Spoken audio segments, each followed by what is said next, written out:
Hello and welcome to the Living Card Gamer channel. I'm Nelson and today we're talking about how to store Marvel Champions. So with over 2,000 cards currently and more being added monthly, this almost seems like its own hobby. So in this video, I'm going to walk through what I found works for me. Before we hop into it, please like this video and subscribe to the channel for more Living Card Game content. Also, join our Discord. We love talking with LCGs with you all, and the link can be found in the description below. So I see a lot of people asking what the best way is to store their Marvel Champions collections online, so I really just wanted to make this video to share what I do and what works well for me. When coming up with this solution, there were 3 different angles I considered. 1. I needed a solution that could store the massive amount of cards this game had. 2.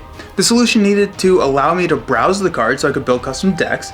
And 3. I needed a solution that made it easier to gather cards for those decks. So let's break down each one of those points a little bit more. Starting off, the actual bulk storage solution. There are so many awesome custom cases out there that can store the sheer amount of cards this game has. It can be found on like Etsy or other sites. I'd love to have one of those someday, but for now I use the Super Monster Storage box.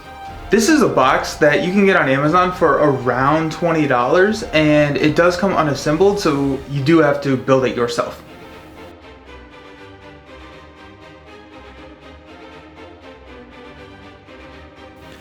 This case can hold up to 5,000 cards stored vertically in 5 different rows.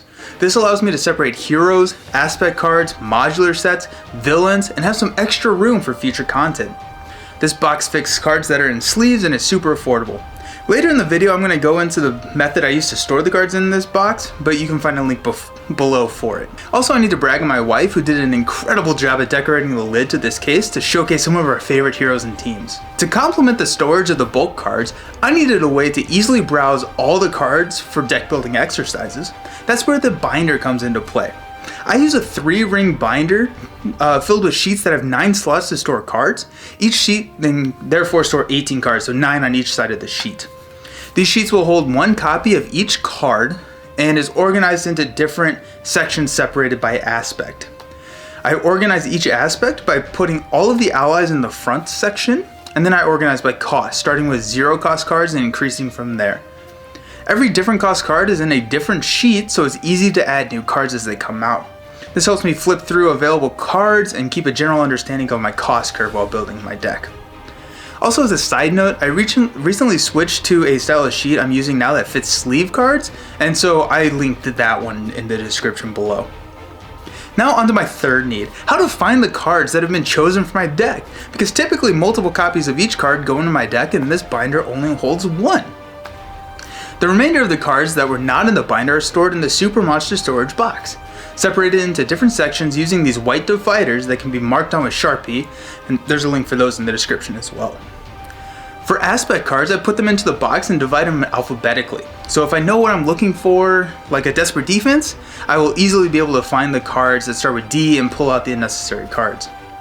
If I ever use a card from the binder, either it's a unique card like an ally, or I want to include 3 copies of a specific card in my deck, I put a small sticker on the bottom of the sleeve, so while I'm cleaning up, I know that I need to take that back and put it back in my binder. In the other rows of the box, I have dividers separating the heroes, villains, and modular sets. This allows me to easily pull out what I need to play and make setup a breeze. I will give a shout out here to Tesseract Games, who has some incredible dividers that I have yet to purchase, but if you're curious about those, check out the link below. I have the Lord of the Rings and Arkham dividers, and they're incredible. This system has allowed me to build decks quickly, find the villains I want to fight, and easily randomize modular sets. I've really enjoyed this system, and I'm excited to hear how you organized. So, leave a comment below and let me know what system you have found to be the best for storing this awesome game. Until next time, happy gaming champions. Cheers.